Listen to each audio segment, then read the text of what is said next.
Je m'appelle Ricardo Almeida, j'ai 47 ans et je suis décédé le 12 mars.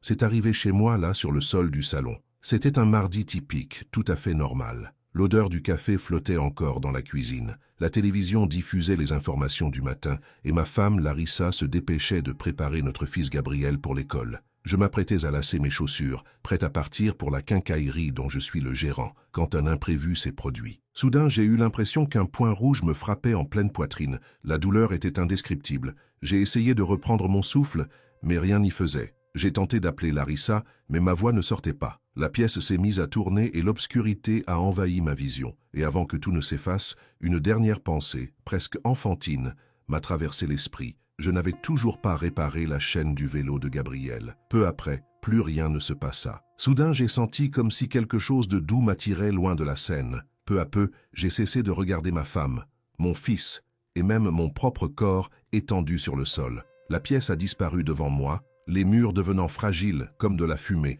et bientôt je traversais une obscurité silencieuse. Mais ce n'était pas une obscurité menaçante. Au contraire, il y régnait une paix si profonde qu'elle me rappelait être submergé par l'océan, sans poids, sans pression, juste le calme. Pour la première fois de ma vie d'adulte, je n'avais plus de soucis, pas de factures à payer, pas de problèmes au travail, pas d'anxiété qui me rongeait, juste moi et le silence. Je ne sais pas si ce chemin a duré quelques secondes ou une éternité, mais au milieu de cette obscurité, un minuscule point de lumière a émergé. Il semblait lointain, mais il grandissait à chaque instant, de plus en plus brillant. Et tandis que la lumière approchait, une sensation inattendue m'envahit. Ce n'était pas de la peur, c'était comme si quelqu'un m'attendait, comme lorsqu'on rentre chez soi après un long voyage. La lumière grandissait jusqu'à tout envahir autour de moi. Ce n'était pas une luminosité qui me faisait mal aux yeux, c'était une lumière vivante, pleine de chaleur, comme si l'amour lui-même était devenu un lieu. Et puis, au centre, une silhouette s'est dessinée. J'ai immédiatement su qui c'était. C'était Jésus. Il ne ressemblait en rien au tableau que j'avais vu dans les églises. Il n'y avait pas d'expression lointaine et mélancolique. Il était réel, d'une manière indescriptible. Mais ce qui m'a le plus frappé, ce sont ses yeux. Leur couleur n'était pas ordinaire. Ils étaient comme un univers entier, fait d'amour inconditionnel. Quand il m'a regardé, j'ai réalisé que j'étais complètement à nu. Il a vu chacune de mes erreurs, chaque pensée égoïste, chaque échec que j'avais eu en tant que mari ou père. Mais en même temps, il n'y avait aucun jugement. Seulement un amour si profond qu'il semblait me reconstruire de l'intérieur. J'ai pleuré, mais pas de tristesse. J'ai pleuré de soulagement. C'était comme si tout le poids de ma vie était enfin tombé de mes épaules. Il ne parlait pas avec des mots audibles. Sa voix était une pensée vivante, une sensation qui s'épanouissait directement dans mon âme. Lorsqu'il m'ouvrit les bras, ce n'était pas théâtral, mais accueillant, comme pour me dire « bienvenue ». Et lorsque la lumière qui émanait de lui m'enveloppa, je n'eus pas l'impression d'embrasser quelqu'un. C'était comme si j'avais été submergé par l'amour lui-même. Toutes les questions, toutes les peurs disparurent. Il m'a appelé par mon nom, Ricardo, tu es aimé. Et entendre cela était si intense que c'était le mot le plus beau qui soit. Je ne pouvais pas répondre. Je restais planté là, plongé dans une paix inexistante en ce monde. Cette paix que l'âme a toujours recherchée sans le savoir. Au bout d'un moment, il s'éloigna légèrement, mais sa présence continua de m'envelopper. Puis il me dit qu'il devait me montrer certaines choses, des vérités que je devais comprendre. Le paysage ne changea pas, ni par aucun pas, ni par aucun mouvement. La réalité se transforma simplement devant nous. Le premier moment qu'il m'a montré provenait de ma propre vie. Ce n'était pas comme regarder un film, c'était comme revivre certaines situations. Sauf que maintenant, je pouvais voir ce qui se passait au-delà de ce que l'œil humain perçoit. J'ai vu une violente dispute avec Larissa à propos d'argent. J'étais là, exalté et fier, à lui dire des mots qui la blessaient. Mais derrière moi, j'ai vu une créature sombre et ténébreuse qui me murmurait à l'oreille, nourrissant mon orgueil et se délectant de la douleur que je causais. De l'autre côté, j'ai vu Larissa pleurer et prier dans sa chambre. Tandis qu'elle priait, une petite lumière brillait autour de son cœur comme un bouclier, et cette ombre ne pouvait s'approcher. Puis il m'a montré la boutique. Je me suis souvenu d'un homme âgé qui voulait simplement parler, mais moi, impatiente, je l'ai traité froidement. J'ai vu combien mes paroles étaient blessantes, et j'ai vu ses épaules s'affaisser de tristesse lorsqu'il est parti. Jésus m'a regardé à cet instant, non pas avec colère, mais avec une tristesse si pure qu'elle m'a brisé intérieurement. Jésus m'a regardé avec une expression qui m'a transpercé l'âme. J'avais l'impression qu'il me disait « Tu as eu l'occasion de me montrer mon amour, mais tu étais trop occupé. » La honte qui m'envahissait était immense. Mais en quelques secondes, son amour l'a emporté, m'emportant d'un profond désir d'être différente, de vivre différemment. Puis il dit, « Je vais maintenant te montrer des choses qui dépassent ta propre vie. N'aie pas peur. » Soudain, le décor changea. Je contemplais la Terre, si belle, un immense globe bleu et blanc tournant dans l'espace. Mais je ne la voyais pas seulement avec des yeux humains, j'en percevais aussi la dimension spirituelle. Je voyais des points de lumière et des zones d'ombre. Ces lumières étaient des prières. Certaines s'élevaient fortes et intenses, telles des fusées dorées. D'autres étaient fragiles, vacillantes comme des bougies sur le point de s'éteindre. Jésus m'a montré mon pays, le Brésil. J'ai reconnu des villes et des lieux familiers. J'ai vu des millions de fils de prière dorés s'élever, mais j'ai aussi vu des régions entières plongées dans l'obscurité. Un épais brouillard gris enveloppait les gens. Et à l'intérieur, j'ai vu des hommes et des femmes marcher, la tête baissée, hypnotisés par de petits écrans qu'ils tenaient à la main. Ils faisaient défiler les pages, cliquaient, regardaient de courtes vidéos, riaient de choses insignifiantes, s'irritaient des gros titres, regrettaient ce qu'ils voyaient dans les publicités. Autour d'eux se trouvaient les mêmes créatures ténébreuses que j'avais déjà vues. Elles n'attaquaient pas, se contentaient de murmurer. « Regardez ça, inquiétez-vous, soyez en colère, désirez ça. » Et à chaque mouvement du doigt, la brume s'épaississait, les yeux des gens s'alourdissaient, et les petites flammes en eux s'éteignaient. « Ils sont distraits, » dit Jésus tristement. « Leurs ennemis n'ont pas besoin de chaînes pour les emprisonner. Il leur suffit de leur mettre des écrans dans les mains. Ils se nourrissent de peur, de colère et de désir, tandis que leur esprit meurt de faim. Ils ont oublié de s'arrêter, de se taire et de reconnaître que je suis Dieu. » Puis j'ai vu de grandes églises, belles de l'extérieur, bondées, mais la lumière qui en émanait était faible, presque inexistante. Les gens chantaient, mais leur cœur était ailleurs, préoccupés par le déjeuner, les factures, le match du week-end.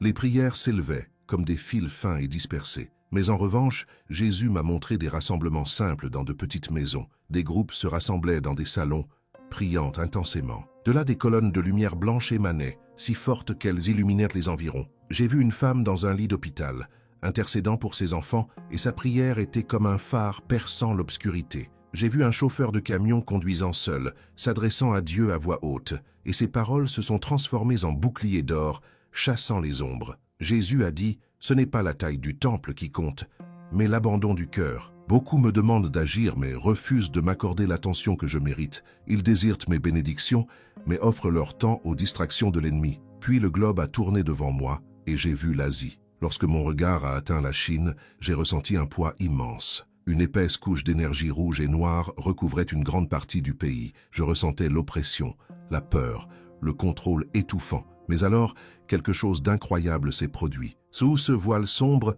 j'ai vu des lumières plus brillantes que presque tout ce que j'avais vu auparavant. Ils ne venaient pas de temples imposants, mais d'appartements exigus, de caves cachées, de simples maisons de campagne et même d'usines. C'étaient de petits groupes de personnes rassemblées, une Bible usée à la main, les yeux fermés et des chants doux aux lèvres. Leurs prières n'étaient pas superficielles, c'étaient des cris qui s'élevaient comme des flammes ardentes, contrairement à tout ce que j'avais l'habitude de voir. Les prières que j'ai vues à cet endroit étaient sans précédent. Elles étaient intenses, ardentes, perçant l'obscurité, comme des rayons de lumière qui déchirent l'oppression. Ce n'étaient pas des demandes simples, c'étaient des appels au courage, à la force, à la transformation de leur nation. Beaucoup priaient même pour leurs gardes et ceux qui les persécutaient. Jésus m'a montré un homme dans une cellule froide. Il était maigre, marqué par les coups, agenouillé sur le sol en pierre. Mais il ne demandait pas à être libéré. Il priait pour que le soldat qui gardait la porte connaisse l'amour du Christ. Tandis qu'il priait, une lumière puissante emplit la pièce, insondable dans l'obscurité. Le garde, ne comprenant pas ce qui se passait, s'agita, bouleversé par ce qu'il ressentait. Jésus m'a alors dit, « C'est l'image même de l'Église persécutée. Ils n'ont rien, alors ils dépendent de moi pour tout. Leur foi est précaire, elle est forgée dans le feu. Leur prière ébranle les fondements même de cette nation. » Peu après, il m'a montré quelque chose que je n'oublierai jamais. J'ai vu devant moi une gigantesque balance spirituelle, une de ces balances à l'ancienne avec 2 plateaux. Sur l'un d'eux, Jésus a placé mon pays, le Brésil. J'ai vu sa richesse, sa puissance, ses grandes églises, ses chrétiens aisés. Le plateau a immédiatement pesé lourd, descendant. De l'autre côté, il commença à placer les chrétiens chinois qui vivaient cachés. Un à un, ils apparurent devant moi, une grand-mère priant dans son village, un jeune étudiant parlant de Jésus en secret, un pasteur dirigeant son église dans un sous-sol. À chaque fois qu'ils étaient replacés sur le plateau, il n'y avait presque aucune différence. Cela semblait inégal, impossible. Mais alors Jésus m'a dit « Regarde bien ». Et soudain, il n'a plus ajouté de monde. Il a simplement touché leur cœur. J'ai vu leur foi ardente se transformer en une lumière rayonnante. Cette lumière avait un poids bien plus lourd que tout l'argent, les bâtiments et le confort de l'autre côté. Lentement, la balance a commencé à pencher jusqu'à ce que la foi de ces petits groupes prenne le dessus sur tout ce qui se trouvait de l'autre côté. Et Jésus dit, aux yeux du monde, le pouvoir se mesure à la richesse, à l'armée et à l'influence. Mais dans mon royaume, la monnaie d'échange est la foi, et la force réside dans la prière désespérée. À ce moment-là, il m'a montré ce qui allait arriver. J'ai vu le Brésil entrer dans une période de grande instabilité. Crise financière, profonde division, peur et confusion régnaient parmi la population. Le brouillard de la distraction, le même que j'avais déjà vu, était désormais plus épais que jamais. Jésus m'a dit, le confort de mon peuple sera ébranlé. Alors ils devront finalement choisir. Vont-ils se tourner vers leurs écrans pour trouver des réponses ou vont-ils se tourner vers moi? La liberté a laissé leur foi fragile. Je permettrai un temps d'épreuve pour que leur foi soit renforcée, s'ils le souhaitent. Puis il a retourné le globe et m'a montré la Chine. J'ai vu ce lourd manteau d'oppression s'abattre avec encore plus de force. Une vague de persécution encore plus grande approchait, apportant souffrance et larmes. Mais plus la pression augmentait, plus la lumière de ceux qui priaient devenait éclatante. C'était comme un feu attisé par le vent. Au lieu de s'éteindre, il brûlait avec plus d'intensité. C'était comme un incendie souterrain qui se propageait, invisible aux yeux du monde, mais inéluctable. Puis Jésus m'a dit, l'ennemi essaie d'écraser mon Église en Chine, mais toute cette pression ne fera que la purifier. L'Évangile se répandra comme aucun gouvernement ne pourrait l'imaginer. Une grande moisson naîtra de ce pays, une moisson arrosée par les larmes et le sacrifice. Il m'a regardé dans les yeux et a continué. Les prières de mes enfants au Brésil peuvent être réconfortantes et protectrices pour leurs frères en Chine. Et leur foi ardente peut servir de signal d'alarme à mon peuple endormi en Occident. Vous êtes un seul corps. Ce qui arrive à l'un affecte tous les autres. Priez les uns pour les autres. Le temps presse. La vision s'estompa et je me retrouvais là, seul devant lui, immergé dans cette lumière vivante. Une crainte respectueuse et un profond émerveillement emplirent mon cœur. Je ne voyais plus les pays comme des divisions politiques, mais comme un champ de bataille spirituelle, où tout se résumait à une lutte pour conquérir le cœur et l'attention de l'humanité. Et à cet instant, je n'ai plus voulu partir. « Seigneur, je ne veux pas rentrer », ai-je imploré du plus profond de mon âme. « S'il te plaît, laisse-moi rester ici avec toi. Je ne veux pas retourner aux soucis, aux distractions, à la faiblesse de ma foi. » Je pensais à ma boutique, aux factures, au bruit incessant du monde. Tout me semblait si dénué de sens comparé à cet amour et à cette paix. Des larmes coulaient de mes yeux spirituels. « Je veux juste rester à la maison », ai-je murmuré. Jésus m'a regardé avec un sourire à la fois le plus beau et le plus triste que j'ai jamais vu. Il a posé sa main sur mon épaule, un contact à la fois chaud et douloureux. « Ricardo, ta mission n'est pas encore terminée », a-t-il dit doucement. « Ta femme a encore besoin d'un mari, ton fils a encore besoin d'un père, et j'ai besoin de ton témoignage. Tu as vu ce que beaucoup n'ont pas vu. Maintenant, tu dois retourner le leur dire. Dis-leur de se réveiller, dis-leur de prier, dis-leur de faire moins de bruit et d'écouter ma voix. Dis-leur que leurs frères et sœurs persécutés sont des exemples de vraie foi. Leur histoire n'est pas terminée, et la tienne non plus. » J'ai pleuré, supplié de rester. La simple pensée de quitter sa présence était comme mourir à nouveau, mais cette fois, la douleur était bien plus grande, car c'était la douleur d'être séparé de l'amour parfait. Puis il a dit, « Ce sera dur, mais je ne te quitterai pas, je serai avec toi. Tu ne seras plus jamais la même. Maintenant, pars, et n'oublie pas ce que tu as vu. » Il n'y eut aucune poussée, juste cette même douce attraction, seulement en arrière, loin de la lumière. J'essayais de saisir sa présence, mais je fus vite ramené dans l'obscurité silencieuse. La lumière s'éteignit, son visage aimant disparut, et une profonde tristesse m'enveloppa. Je quittais le ciel, j'y retournais. Un choc me transperça la poitrine, comme frappé par la foudre. J'étouffai un soupir douloureux, le goût amer emplissant ma bouche, et mes yeux s'ouvrirent brusquement, d'une clarté terrible. Un visage apparut au-dessus du mien, celui d'un homme masqué et vêtu de bleu. « On a un pouls, il est de retour !» cria quelqu'un. Le bruit était assourdissant. Des sifflements, des voix, des pas précipités. J'étais dans une ambulance.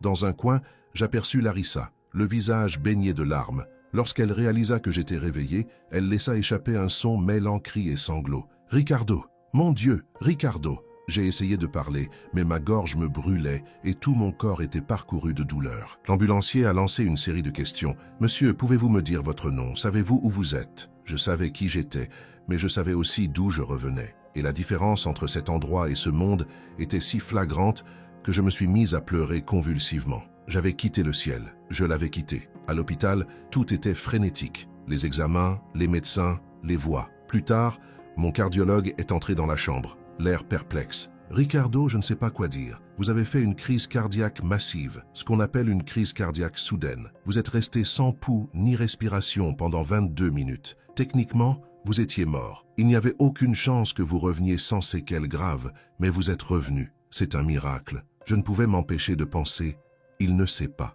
il ne comprend pas. Mais moi, je sais, j'étais là. Je l'ai vu, je l'ai entendu, je l'ai ressenti. Et maintenant, je porte un message qui ne quittera jamais mon âme. Si vous m'écoutez maintenant, vous pourriez penser que tout cela est insensé. Je l'aurais pensé moi-même si on me l'avait dit plus tôt. Mais je dois vous le dire, le paradis existe, le monde spirituel existe, et une bataille fait rage pour attirer votre attention. L'ennemi veut vous distraire, vous enferme dans la peur, l'inquiétude et des désirs inassouvis. S'il vous plaît, je vous en supplie, éteignez un peu le bruit chaque jour. Posez votre téléphone, agenouillez-vous et priez. Priez non seulement pour vous-même, mais pour le monde. Priez pour votre nation. Priez pour l'Église endormie. Priez pour nos frères et sœurs persécutés. Je l'ai vu de mes propres yeux. Leur foi est une arme.